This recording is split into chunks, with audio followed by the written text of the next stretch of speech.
रात के करीब 1 बज रहा था। ये पहली बार था जब मैं रात के उस सन्नाटे में चाची के साथ उनके घर में अकेला घुस गया था। घर में बिजली नहीं थी तो चारों ओर घना अंधेरा छाया हुआ था। अंधेरा माहौल और चारों ओर सन्नाटा देखकर मेरा मन बेकाबू होने लगा था।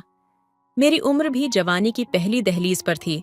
जब अंधेरे में चाची का सुंदर चेहरा देखा तो और भी निखर रहा था और वह गहरी नींद में सोई हुई थी। उन्हें यूं सुकून की नींद में देखकर मेरे दिल में एक अजीब सी हलचल और बेचैनी महसूस हुई। मेरे अंदर एक अजीब सी बेचैनी उठी तो उसी पल एक ख्याल आया। वह कहते हैं ना कि जब रातें अंधेरी हो और तन्हाई ज्यादा हो तो उस पर शैतान हावी हो जाता है। उस अंधेरे में मुझ पर भी शैतान हावी हो गया और उस रात मैंने पहली बार अंधेरे में चाची की तन्हाई का फायदा उठाकर उनकी 2 घंटे तक पूरी तरह से अपनी बेचैनी को सुकून का चयन दिया। मेरी चाची उम्र में मुझसे सिर्फ 3 साल ही बड़ी थी। वह बेहद खूबसूरत और जवान थी। उनके गोरे बदन, उनकी सुंदर आंखें, उनकी मुस्कुराहट, ये सब देखकर मैं बेकाबू होने लगता था। उनकी शादी को अभी 2 महीने ही हुए थे कि उनके पति विदेश चले गए और तब से वह अपने घर में अकेली ही रह रही थी। दोस्तों, आपसे हाथ जोड़कर विनती है कि मेरे चैनल को जरूर सब्सक्राइब करें। तो जल्दी से आपको कहानी सुनाते हैं। छोटे छोटे कामों में वह अक्सर परेशान हो जाती और जैसे ही मम्मी को फोन करती तो मैं मौके का फायदा उठाकर भाग जाता था, क्योंकि मुझसे हर वक्त अपनी माँ की बातें सुनना सहन नहीं होता था। इसलिए मौका मिलते ही मैं घर से निकल जाता था। आज भी जब मैं कॉलेज से लौटा तो देखा कि चाची घर आई हुई थी और उनका चेहरा काफी परेशान दिख रहा था। मैंने उनसे पूछा, क्या हुआ चाची? चाची ने उदासी से कहा कि सुबह से घर में बिजली नहीं है, क्योंकि समय पर बिजली का बिल नहीं भरा गया, इसलिए बिजली कट गई। ये कहते हुए उनकी आंखों में आंसू आ गए। मैंने भी चाची को रोता हुआ देखकर गले से लगा लिया। जब चाची का दोनों मेरे सीने में सटा तो मुझे ऐसा लगा जैसे मैं बस छूते ही रहूं। फिर चाची से पूछा, बिल क्यों नहीं भरा? तो वह कहने लगी, तुम्हें तो पता है कि तुम्हारे चाचा विदेश में है, मैं यहाँ अकेली हूँ, क्या क्या संभालूं? शायद मैं बिजली का बिल कहीं रखकर भूल गई हूँ, इसलिए भरना याद ही नहीं रहा और बिजली कट गई। चाची की बात सुनकर मैंने उन्हें तसल्ली दी और कहा, आप मेरे साथ चलिए, मैं दूसरा बिल निकलवा लेता हूँ, फिर हम बिल भर देंगे तो बिजली भी आ जाएगी। सुनकर चाची खुश हो गई और मैं भूखा प्यासा ही चाची के साथ निकल पड़ा। मैंने बिल निकलवाया और फिर बिल भर दिया। इसके बाद वापसी में चाची मुझे अपने घर लेकर चली गई। रात का अंधेरा चारों ओर फैल चुका था और बिजली अभी तक नहीं आई थी। जब हम घर में दाखिल हुए तो कुछ भी नजर नहीं आ रहा था। मैंने फौरन अपने मोबाइल की टॉर्च जलाई और अंधेरे में जैसे ही मेरी नजर चाची पर पड़ी तो अचानक ही मेरे दिल में एक ख्याल आया। मैंने चाची से कहा, आप बेडरूम में जाकर बैठ जाए, मैं देखता हूँ और लाइट के लिए कोई इंतजाम करता हूँ। चाची कहने लगी, मुझे अंधेरे से डर लगता है, इसीलिए तो तुम्हें भी साथ ले आई हूँ। ये सुनते ही मैंने बड़े प्यार से चाची के कंधे पर हाथ रखा और कहा, आपको परेशान होने की कोई जरूरत नहीं है, आप घर में अकेली थोड़ी हैं। मैंने चाची का हाथ पकड़ा और उन्हें बिस्तर पर ले जाकर बिठा दिया और उनसे कहा, बस कुछ ही देर में मैं आता हूं, आप सुकून से बैठ जाएं। जैसे ही मैं कमरे से निकलने लगा, चाची ने डर कर मेरा उसको पकड़ लिया और मेरे गले से लग गई। मेरा दिल पूरी तरह बेकाबू होने लगा था। मैंने उन्हें समझाया, आप परेशान ना हो, मैं लाइट के लिए कोई ना कोई इंतजाम करता हूं। मेरी बात पर चाची को तसल्ली हो गई। मैं उनके कमरे से निकला और सोचने लगा कि किस तरह तन्हाई का फायदा उठाऊं ताकि किसी को शक ही ना हो और मेरा काम भी हो जाए। चाची तो मुझे अपना भांजा समझकर मुझ पर आंखें बंद करके भरोसा करती थी, लेकिन मुझे अपने जज्बात को पूरा करने के लिए मुझे कोई और खेल खेलना था। फिर कुछ सोच समझकर मैंने चाची को दूध के गिलास में नींद की दवा मिलाकर दे दी। लाइट अभी तक नहीं आई थी, इसीलिए चाची ने दूध का गिलास पी लिया और मुझसे बातें करने लगी। चाची बहुत ही ज्यादा परेशान थी। उन्हें लगता था कि चाचू ने विदेश में दूसरी शादी कर ली है जब से वे गए थे। चाची को ही खुद से फोन नहीं करते थे और न ही वापस आने की कोई बात करते थे। चाचू के बारे में बात करते करते वह रो पड़ती थी। मैंने जल्दी से उन्हें सीने से लगा लिया और समझाने लगा कि उन्हें फिक्र करने की जरूरत नहीं है, चाचू ऐसा कुछ नहीं करेंगे। चाची मेरे सीने से लगी फूट फूट कर रो रही थी और मुझे उस वक्त का इंतजार था जब चाची गहरी नींद सो जाए ताकि मैं अपना मकसद पूरी तरह हासिल कर सकूं। मैंने कुछ ही देर बाद देखा कि चाची को वाकई बहुत गहरी नींद आ गई। वह गुलाबी रंग की साड़ी में सोती हुई किसी गुड़िया जैसी लग रही थी और उन्हें देखकर मेरा दिल वाकई बेचैन होने लगा था। मैं जल्द से जल्द अपना मकसद हासिल करना चाहता था और फिर मैंने चाची की तन्हाई का भरपूर फायदा उठाया और सारी रात चाची के घर पर ही गुजारी। वह दवाई के असर में गहरी नींद में सो रही थी और उसी मौके का फायदा उठाते हुए मैंने अपनी ख्वाहिशों को पूरा कर लिया। सुबह तक मैं पूरी तरह थक चुका था और फिर मैं भी चाची के बिस्तर पर ही सो गया था। सुबह मेरी आंख खुली तो मैंने देखा कि चाची उठ चुकी थी और गुस्से से मेरी तरफ देख रही थी। मैंने पूछा, क्या हुआ? ऐसे क्यों देख रही हो? एक एक पल के लिए मेरे दिल में यह ख्याल आया कि कहीं चाची को पता तो नहीं चल गया कि मैं रात को क्या कर बैठा हूं।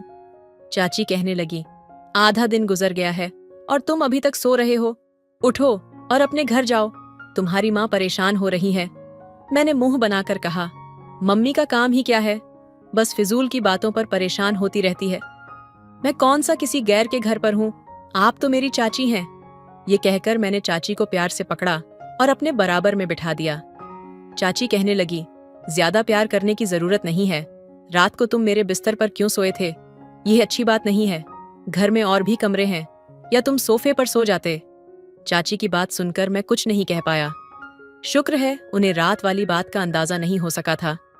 मैंने उन्हें नजरअंदाज करते हुए उठकर फ्रेश हुआ और फिर वापस घर के लिए निकल पड़ा। मम्मी गुस्से में बैठी थी और कहने लगी, तुम कल कहाँ गए थे रात को और आज लौटे हो? मैंने मम्मी को बताया कि चाची अंधेरे की वजह से डर रही थी, बस इसीलिए नहीं आया। अब सुबह के वक्त उनकी बिजली आ गई है, अब चाची परेशान नहीं होंगी। मम्मी कहने लगी, तुम्हारी चाची को छोटी छोटी बात पर परेशान होने की आदत है। उसे तो लगता है उसके पति ने दूसरी शादी कर ली है। पता नहीं कब उसकी यह वहम की आदत खत्म होगी।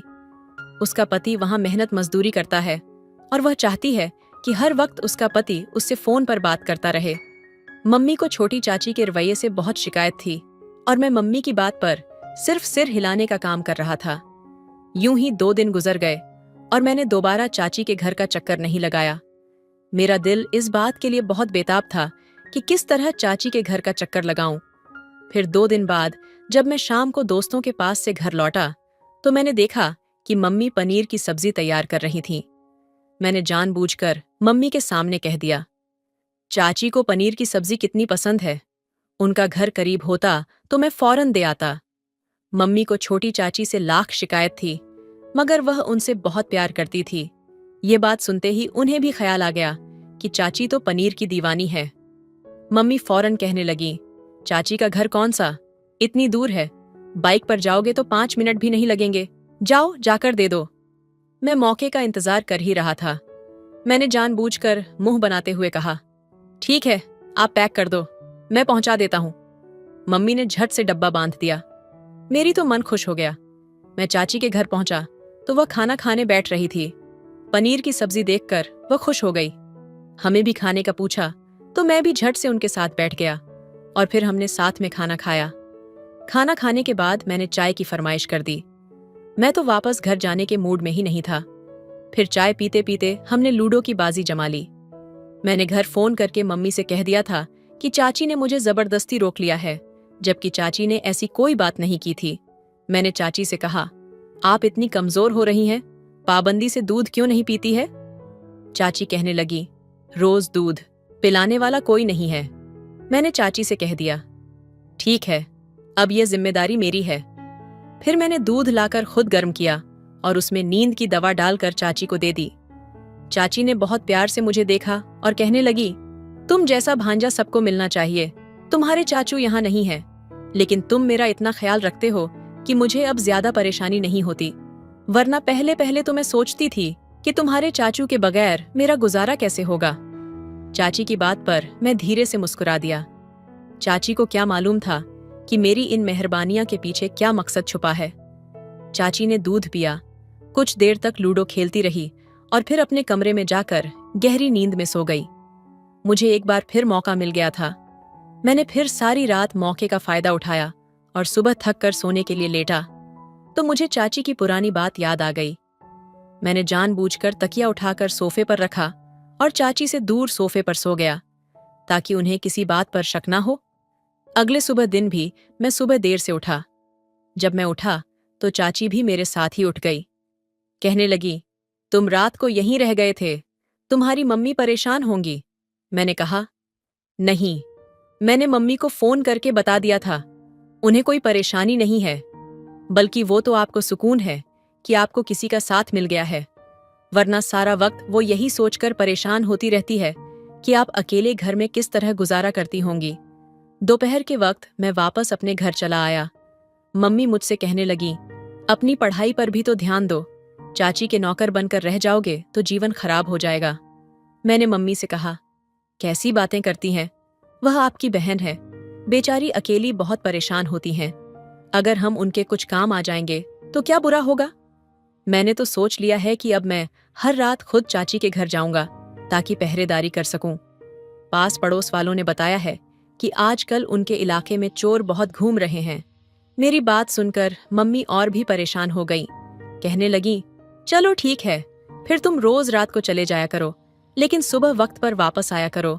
तुम्हारे कॉलेज की छुट्टियों पर तुम्हारे पापा सख्त नाराज होते हैं। मैंने मम्मी से वादा कर लिया कि मैं सुबह वक्त पर वापस आ जाया करूंगा, या फिर चाची के घर से ही कॉलेज चला जाया करूंगा। फिर तो पढ़ाई का नुकसान भी नहीं होगा।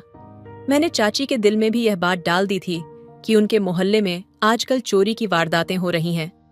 मैंने उन्हें एक दो आदमी चोरी के किस्से भी सुना दिए थे, जिन्हें सुनकर चाची भी बहुत डर गई थी। मैं हर रात दूध लेकर चाची के घर पहुंच जाता, उन्हें खुद दूध में नींद की दवा डालकर देता और फिर चाची के सोते ही मौके से फायदा उठाना शुरू कर देता। मैं इस काम से बहुत खुश था। बहुत आसानी से मैंने चाची को बेवकूफ बना दिया था। वह हर रात अब मुझे अपने घर पर खुद ही रुकने को कह दिया करती थी, और अब मम्मी को भी कोई चिंता नहीं थी क्योंकि मैंने कॉलेज पाबंदी से जाना शुरू कर दिया था। मगर यह मेरे लिए मुश्किल था कि रात भर की इतनी मेहनत के बाद सुबह जल्दी उठना पड़ता, लेकिन मैं किसी न किसी तरह सब मैनेज कर ही रहा था। फिर एक दिन न जाने कैसे चाची को मुझ पर शक हो गया। रात को दूध लेकर उनके कमरे में पहुंचा तो मुझसे कहने लगी, मुझे आजकल कुछ अजीब सा लगता है। ऐसा लगता है मैं रोज रात को बहुत गहरी नींद सोती हूँ, एक बार भी मेरी आंख नहीं खुलती, जबकि पहले ऐसा नहीं हुआ करता था। और फिर आज शाम की सफाई के वक्त जब मैं कूड़ेदान में कचरा फेंकने गई तो मुझे एक ऐसी चीज मिली जिसे देखकर मैं दंग रह गई। चाची की बात पर मेरे शरीर से पसीने छूट गए थे। मैं समझ गया था कि चाची ने क्या देखा है, लेकिन फिर भी मैंने अनजान बनने का नाटक किया और चाची से पूछा, क्या हो गया है चाची? ऐसी भी क्या चीज मिल गई है जो आप परेशान हो रही हैं? मैं जानता था कि वह खुलकर मुझे कुछ भी नहीं कह सकेंगे, इसलिए मैंने उनके सामने बिल्कुल अनजान होने का ड्रामा कर दिया। पहले तो चाची ने गहरी नजरों से मुझे देखा और फिर ना में सिर हिलाया, जैसे कोई खास बात ना हो। मैंने एक दफा फिर पूछा, क्या बात है चाची, क्या मिला है आपको? लेकिन वह कहने लगी, छोड़ो, तुम्हारे मतलब की बात नहीं है, अभी तुम बच्चे हो। यह कहकर चाची ने दूध का गिलास खत्म कर लिया और फिर मुझसे बातें करने लगी। मैं दिल में हंसने लगा। चाची भी मुझे बच्चा समझ रही थी, जबकि मैं तो हर रात चाची की नींद का फायदा उठाकर वह खेल खेल रहा था जिसे कोई भी वाकिफ नहीं था। थोड़ी देर बाद ही चाची दोबारा से सो गई और मैं फिर अपने काम में मसरूफ हो गया। मुझे यह सब कुछ करके बहुत ज्यादा मजा मिल रहा था। मैंने सोचा भी नहीं था कि मैं इतनी आसानी से यह सब कुछ हासिल कर सकता हूँ। चाची तो पूरी तरह मेरे जाल में फंस चुकी थी। उन्होंने कभी मुझ पर शक नहीं किया था और ना ही कभी उन्हें इस बात का एहसास हुआ था कि मैं दूध में उन्हें नींद की दवा डालकर दे रहा हूँ। लेकिन एक दिन वह कहने लगी, शाम को पड़ोसन आई थी, बड़ी अजीब सी बातें कह रही थी। मुझे तो उसकी कोई बात समझ ही नहीं आई। चाची की बात पर मैं चौंक गया और कहा, कौन सी पड़ोसन आई थी और क्या कह रही थी? चाची कहने लगी, पड़ोसन कह रही थी कि उसने रात को खिड़की से हमारे घर में कुछ अजीबोगरीब सा मंजर देखा है। उसे लगता है कि रात को हमारे घर में कोई लड़का आया था। चाची की बात सुनकर मेरी जान निकल गई थी, क्योंकि गुजरी रात तो मैंने अपने दो दोस्तों को चाची के घर बुलाया था और सबने मिलकर इकट्ठा ही चाची की नींद से फायदा उठाया था। मुझे नहीं मालूम था कि चाची की कोई पड़ोसन इतनी रात को भी उनके घर पर नजर जमाकर बैठी होगी। लेकिन अब मुझे पकड़े जाने का खौफ हुआ तो मैंने चाची से कहा, आप आसपास की पड़ोसन औरतों को घर में आने ना दिया करें। सब जानती हैं कि आप अकेली रहती हैं, इसीलिए इसी तरह की बातें कर रही हैं। कल को आपके किरदार की बात शुरू कर देंगी तो आप क्या करेंगी? आप पहले ही सख्ती से सबको कह दें कि मेरे घर पर नजर ना रखा करो। मेरी बात सुनकर चाची छूक गई और कहने लगी, यह बात तो तुम ठीक कह रहे हो। अगर आज वह कह रही है कि उसने किसी को देखा था तो कल को कहेगी कि मेरा कोई आशिक आया था, फिर मैं क्या करूंगी? चाची के दिमाग में मेरी बात अच्छी तरह बैठ गई थी। मैंने फौरन से चाची के कंधे पर हाथ रखा और कहा, चाची, आप नहीं जानती, जमाना बहुत खराब है। ये पास पड़ोस के लोग तो घर को तोड़वाना चाहते हैं। अगर किसी ने आपके ससुराल वालों को जाकर कोई उल्टी सीधी बात कह दी तो आपको ही परेशानी होगी। इसलिए पड़ोसियों के साथ जरा अपना रवैया सख्त रखें। किसी को अपने घर के मामले में बोलने का हक ना दें। चाची ने मेरा शुक्रिया अदा किया और कहने लगी, तुमने मुझे सही बात बताई है। अब मैं इन पड़ोसी लोगों को अपने घर में नहीं आने दूंगी। मैं चाची की बात पर मुस्कुरा दिया। मेरी भोली भाली चाची आंखें बंद करके मेरी हर बात पर भरोसा करती थीं और इसी बात का तो मुझे हद से ज्यादा फायदा मिला था। उस दिन के बाद से चाची ने पास पड़ोस से बातचीत बिल्कुल खत्म कर दी और उनके हर मसले के हल के लिए सिर्फ मैं ही रह गया था। छोटी सी छोटी बात के लिए अब वह मुझे ही फोन करती और मैं दौड़ा चला जाता। हर रात को मैं खुद ही दूध लेकर पहुंच जाता और फिर उसमें नींद की दवा मिलाकर चाची को देता। शुरू में तो मैं अकेला ही चाची की नींद का फायदा उठाता था, लेकिन फिर आहिस्ता आहिस्ता मैंने अपने कॉलेज के दोस्तों को भी चाची के घर बुलाना शुरू कर दिया था। यूं हम दोस्त मिलकर चाची की गहरी नींद का फायदा उठाने लगे। मुझे लगता था कि मेरा सच कभी नहीं खुलेगा, लेकिन मैं गलत फहमी का शिकार हो गया। एक रात ना जाने कैसे चाची की आंख खुल गई और वह कमरे से बाहर निकल आई, जहां लाउंज में मैं और मेरे दोस्त मौजूद थे। कुछ ही देर लगी थी कि चाची को बहुत कुछ समझ में आ गया था और वह फटी फटी आंखों से मुझे देख रही थी। चाची के उठने पर मेरे दोस्त भी घबरा गए थे और वह सब फौरन वहां से निकल गए। उनके जाते ही चाची मेरे पास आई और मुझे कंधों से पकड़कर पूछने लगी, ये सब क्या हो रहा था? मैं बुरी तरह घबरा गया था। मैंने कहा, कुछ भी नहीं चाची, बस पढ़ाई करनी थी इसलिए अपने दोस्तों को बुला लिया था। चाची ने एक जोरदार तमाचा मेरे मुंह पर मारा और कहने लगी, मैंने खुद अपनी आंखों से देखा है, तुम सारे दोस्तों के साथ मिलकर नशा कर रहे थे और साथ ही मैंने उन दोनों लड़कियों को भी देखा है जो आधी रात को तुम दोस्तों पर अपनी जवानी लुटा रही थीं। मेरे दोस्तों ने रोजाना अपने साथ लड़कियों को भी लाना शुरू कर दिया था जो हम दोस्तों का दिल बहलाया करती थीं। चाची उन्हें देख चुकी थी। वह गुस्से में कह रही थी, तुम्हें शर्म नहीं आती है? इस उम्र में ये सारी हरकतें करते हो। मुझे लगता ही नहीं कि तुम हमारा ही खून हो। चाची की बात सुनकर मेरा सिर शर्म से झुक गया था। मैंने चाची से कहा, मैं तो बस दोस्तों के साथ पार्टी करना चाहता हूँ, लेकिन मम्मी इस बात की इजाजत ही नहीं देती। मम्मी आज के दौर में भी न जाने किस जमाने में जी रही है। उन्हें तो मेरे दोस्त भी पसंद नहीं करते, इसलिए मैं रोजाना रात को यहाँ आ जाता हूँ। आप दूध पीकर सो जाती हैं और मैं दोस्तों को बुला लेता हूँ। कुछ भी तो गलत नहीं है, बस हम थोड़ा सा हल्ला गुल्ला करते हैं। मेरी बात पर चाची ने मुझे एक और तमाचा मारा और कहने लगी, कुछ तो शर्म करो। तुम जिसे हल्ला गुल्ला कह रहे हो वह नशा है, तुमने सोचा भी नहीं है तुम किस गुनाह के रास्ते पर चल रहे हो। मेरी बहन काम करके तुम्हारे कॉलेज की फीस भरती है और तुम ये सब हरकतें कर रहे हो। हालांकि इस बात पर मैं बिल्कुल ही खामोश हो गया था। वह कहने लगी, अपने जिंदगी के बारे में सोचो। तुम अपनी माँ के इकलौते बेटे हो। अगर तुम मेहनत करके पास नहीं हो गए तो तुम्हारी माँ की कुर्बानियां जाया चली जाएंगी। उसने अपनी हर ख्वाहिश का गला घोंटकर तुम्हें शहर के सबसे बड़े कॉलेज में दाखिला दिलवाया। शायद मेरी मासूम बहन को मालूम नहीं था कि तुम इस काबिल ही नहीं हो। तुम इतने बड़े कॉलेज जाकर पढ़ाई करने के बजाय अय्याश दोस्तों की संगत में पड़ गए, इसीलिए आज गुनाह के इस रास्ते पर चल पड़े हो। मैं अभी तुम्हारी माँ को फोन करके बताती हूँ। चाची की बात सुनकर मेरे होश ठिकाने आ गए। मैंने चाची के आगे हाथ जोड़ दिए और कहा, मम्मी को कुछ मत बताइएगा, ये सब जानकर उनका दिल टूट जाएगा।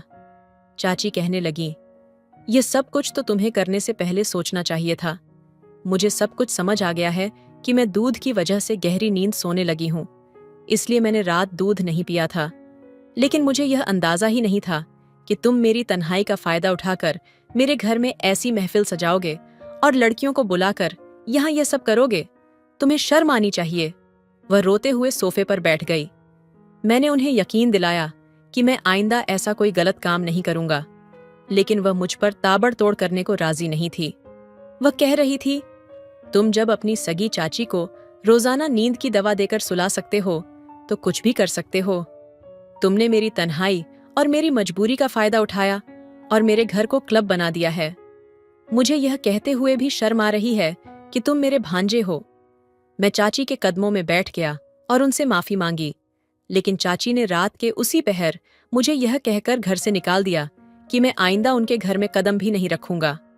मैं आधी रात को चाची के घर से निकलकर वापस अपने घर पहुंचा। मम्मी मुझे देखकर परेशान हो गई। पहले मैंने उनसे झूठ कहा कि मेरी तबीयत खराब हो रही थी और चाची के घर मुझे नींद नहीं आ रही थी।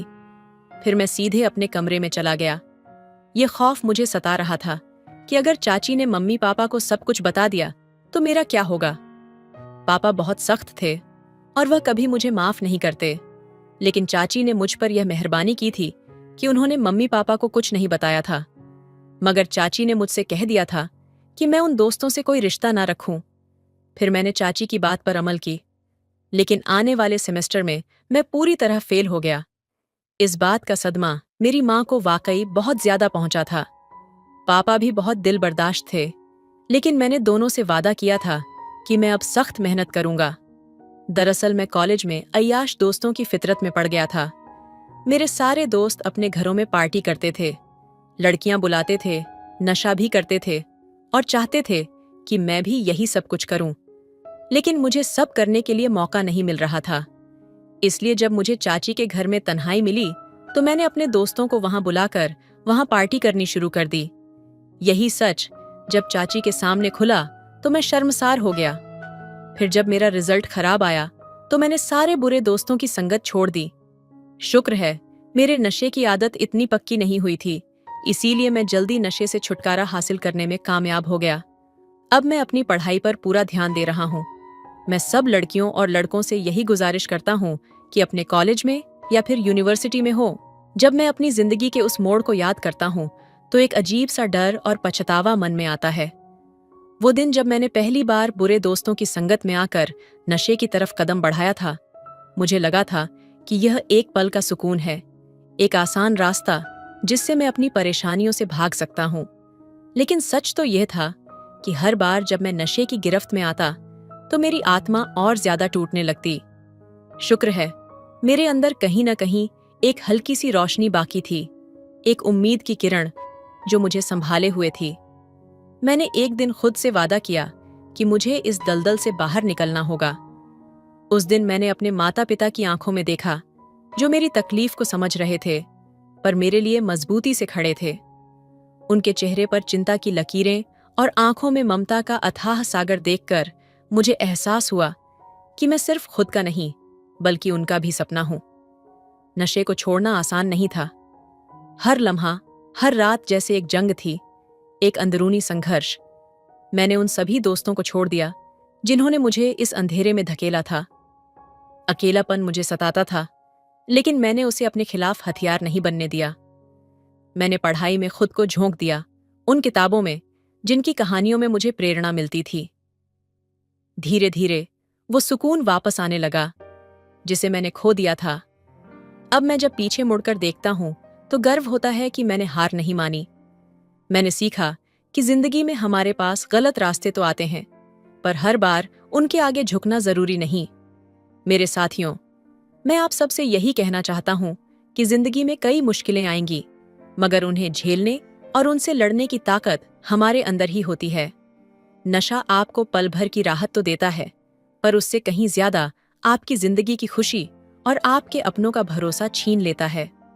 जिंदगी को संवारने के लिए संघर्ष करना पड़ता है, लेकिन यकीन मानिए, ये संघर्ष ही आपको उस मुकाम तक ले जाएगा जहां आप असली खुशी महसूस करेंगे।